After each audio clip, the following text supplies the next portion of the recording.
बिस्मिल्लाहिर्रहमानिर्रहीम। अस्सलाम वालेकुम। लाखों करोड़ों दुरूदो सलाम मोहम्मद मुस्तफ़ा सल्लल्लाहु अलैहि वसल्लम और आले मोहम्मद पर। मैं हूँ उमर दराज गोंदल और आप मेरा फेसबुक और यूट्यूब चैनल देख रहे हैं। जनरल बाजवा के नाम के ऊपर एक नया तनाज़ा, नया फड्डा शुरू हो गया है और बात अब सिर्फ बैरात की हद तक या सोशल मीडिया से जो मुहिम चल रही थी उससे बात थोड़ी आगे चली गई है। और जो आज रात गुजरी है उस रात को इस्लामाबाद में कुछ अहम तलबियाँ हुई हैं। अब एक बात याद रखिएगा कि तलबियाँ तो आपने कर ली हैं, लेकिन अब इन तलबियों से थोड़े से मामलात आगे होंगे, क्योंकि इस्लामाबाद के अंदर एक बार सबकी दौड़ें लग गई हैं। उसकी वजह क्या है? उसकी वजह प्रेशर आया है और उस प्रेशर को फ़िलहाल आपने वक्ती तौर पे तो काउंटर कर लिया है या अपनी तरफ से करने की कोशिश की है, लेकिन इन द लॉन्गर रन ये चीज़ थोड़ी सी हमारे लिए नुकसानदेह भी हो सकती है और पाकिस्तान को इसका कोई फ़ायदा शायद नज़र ना आए, बल्कि उल्टा इसका नुकसान हो। और चीज़ कभी कभार ऐसे होता है कि आपको कोई शख्स छेड़ रहा होता है और आप उसको जवाब नहीं दे रहे थे, तो एक हाथ के बाद वो थक के आपको छोड़ देता है। लेकिन जब आपको कोई छेड़े, आप उसको बार बार उसको रिस्पॉन्स करने के ऊपर मजबूर हों, तो इसका मतलब ये होता है कि वो आपके नर्व्स के ऊपर सवार हो रहा है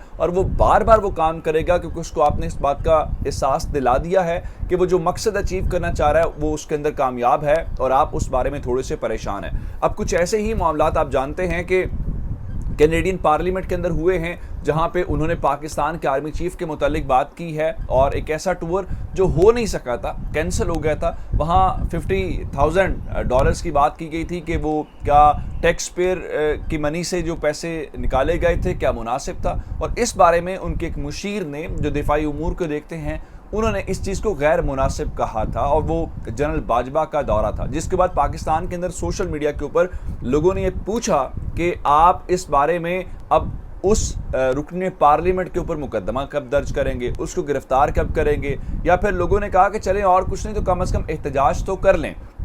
अब हैरान इस बात के ऊपर होंगे, जिस दिन ये पार्लियामेंट के अंदर बयान उन्होंने दिया उससे अगले ही रोज़ पाकिस्तान के वज़ीर आज़म शहबाज शरीफ ने, जो उनकी हाई कमिश्नर है पाकिस्तान के अंदर वेंडी, उनको इस्लामाबाद के वज़ीर आज़म हाउस के अंदर मुलाकात का मौका दिया गया। और मैंने आपको कहा था कि ये एक लिहाज से जनरल बाजवा के ज़ख्मों के ऊपर नमक छिड़कने वाली बात है, लेकिन जब वहाँ से प्रेशर आता है मिलिट्री इस्टेब्लिशमेंट का, तो फिर सियासी हुकूमत लेट जाती है और ये हुकूमत तो ऑलरेडी लेटी हुई है। तो आपने मुलाकात का मौका तो दे दिया, अब उस मुलाकात के अंदर आपने उस चीज़ को नहीं उठाया जो जनरल बाजवा से मुतालिक थी, तो जनरल बाजवा ने उस चीज़ को ज़ाहिर बात है पर्सनली महसूस किया और उनके इदारे ने महसूस किया, जिसके बाद गवर्नमेंट के ऊपर प्रेशर डाला गया, शहबाज शरीफ की गवर्नमेंट के ऊपर प्रेशर डाला गया और शहबाज शरीफ की गवर्नमेंट फिर वो प्रेशर नहीं सह पाई और रात को उन्होंने बिल आखिर वो कदम उठा लिया।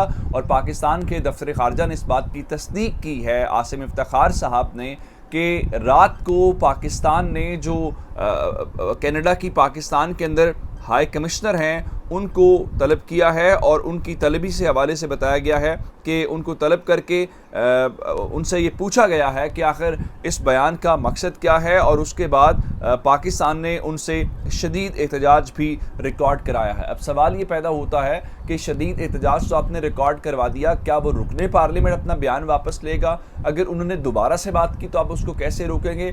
मेरा ख्याल ये है कि सिर्फ़ और सिर्फ सोशल मीडिया के प्रेशर के ऊपर या जो सोशल मीडिया की मुहिम चल रही है उस चीज़ को लेके इस बात के ऊपर किया जाना, थोड़ा सा हमने ओवर रिएक्ट कर दिया है। लोग ये समझेंगे कि वो जो इल्ज़ामात हैं शायद उसके अंदर कोई सदाकत ना हो, कहीं ऐसा तो नहीं है कि उसको महसूस किया गया।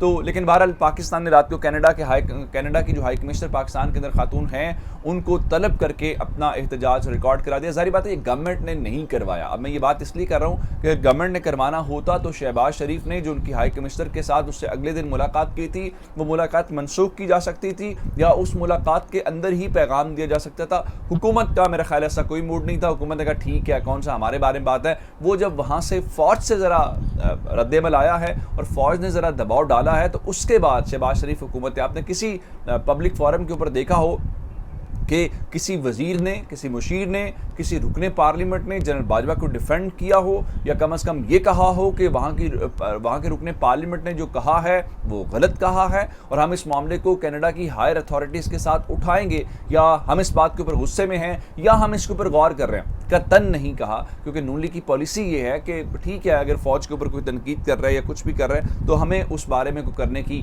زیادہ ضرورت نہیں ہے. اب میں آپ کو ایک اور خبر دے دیتا ہوں کہ تحریک انصاف کا اور ایک اور معاہدہ جو ہے وہ منظر عام پہ آ گیا ہے، چونکہ خان صاحب کو مختلف حوالوں سے دباؤ میں لانے کی کوشش کی جا رہی ہے. میں دباؤ میں لانے کی حوالے سے آپ کو آج کی خبر دے دیتا ہوں. انصار عباسی صاحب نے آج کی خبر ایک چھاپی ہے دی نیوز کے اندر اور جنگ اخبار کے اندر.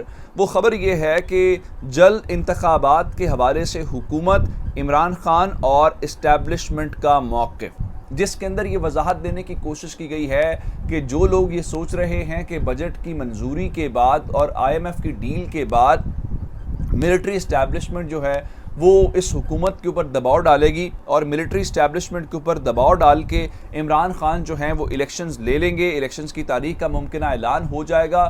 تو انصار عباسی کے مطابق خان صاحب کی یہ غلطی ہے، کیونکہ جو ملٹری اسٹیبلشمنٹ ہے وہ اس گورنمنٹ کے انڈر ہے اور مکمل طور پہ اس گورنمنٹ کو سپورٹ کر رہی ہے. اس بات کی تصدیق رات کو مصدق ملک نے بھی محمد مالک کے شو کے اندر کی ہے کہ جو اس وقت تک حالات ہیں وہ یہی ہیں کہ ملٹری اسٹیبلشمنٹ ہمیں سپورٹ کر رہی ہے اور ہم اپنی آئینی مدت پوری کریں گے. اور کل شہباز شریف نے بھی کہا کہ اپنی ہم آئینی مدت پوری کریں گے. لیکن جہاں تک معاہدے کی بات ہے تو معاہدے کے حوالے سے فواد چودھری نے یہ بھانڈا پھوڑا ہے کہ حکومت اور تحریک انصاف کے درمیان ایک معاہدہ ہو گیا تھا اور یہ معاہدہ پچھلے مہینے کے اندر ہوا تھا. لیکن اگر یہ معاہدہ ہوا تھا تو پھر سوال پیدا ہوتا ہے کہ وہ معاہدہ بتانے سے پہلے ایک معاہدہ ہے کیا، تو پھر یہ معاہدہ مکمل کیوں نہیں ہوا. تو یہاں پہ آ کے پھر فواد چودھری مانتے ہیں کہ مسٹرسٹ ہے، بد اعتمادی ہے. اس بد اعتمادی کی وجہ سے، کیونکہ تحریک انصاف ان کے اوپر اعتماد کرنے کو تیار نہیں تھی اور وہ تحریک انصاف کے اوپر اعتماد کرنے کو تیار نہیں تھے. معاملہ یہ ہے کہ 22 مئی کو فیصلہ ہو گیا تھا کہ 27 مئی کو اسمبلیاں ٹوٹ جائیں، لیکن معاملہ آگے نہیں بڑھ سکا. اب یہ وہی دن ہے جہاں پہ تحریک انصاف نے اعلان کیا تھا کہ وہ 25 تاریخ کو لانگ مارچ کرنے جا رہے ہیں.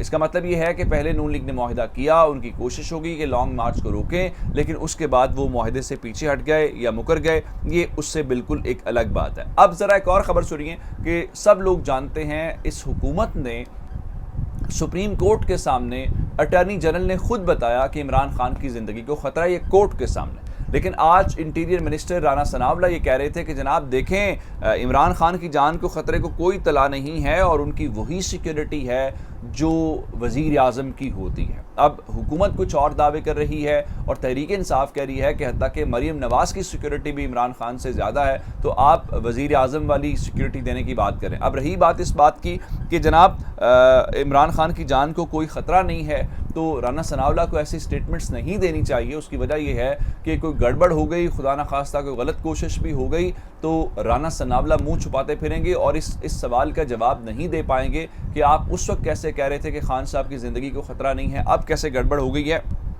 تو یہ تھوڑا سا معاملہ خراب بھی ہو سکتا ہے. ادھر ایک اور جو بری خبر قوم کے لیے ہے وہ یہ ہے، مصدق ملک صاحب یہ فرما رہے ہیں چونکہ LNG اب مل ہی نہیں رہی. وہ شہزیب صاحب بھی بتا رہے خانزادہ کہ جناب LNG نہیں مل رہی، حالانکہ پہلے بتایا کرتے تھے حکومت نے سستی خریدی نہیں ہے.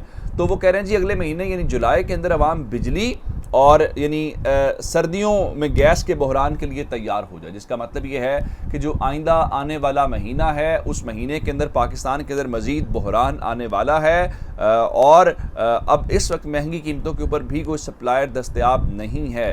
اس کا مطلب یہ ہے کہ گڑبڑ آگے بڑھنے جا رہی ہے، یہ معاملہ یہاں پہ اینڈ نہیں ہونے والا. ایک اور خبر آپ کو دے دیتا ہوں کہ سندھ ہائی کورٹ کراچی میں بلدیاتی انتخابات کے حوالے سے دلائل جاری ہیں. یہاں پہ وہ معاملہ ہے جہاں پہ پیپلز پارٹی اور MKM آپس میں لڑ رہے ہیں. آپ دیکھیں کہ سندھ ہائی کورٹ کس کے حق میں فیصلہ دیتی ہے، لیکن یہ بھان متی کا کنبہ یا جو مکس اچار ہے یہ چلتا ہوا نظر نہیں آ رہا. اپنا بہت سارا خیال رکھیے گا. خدا حافظ.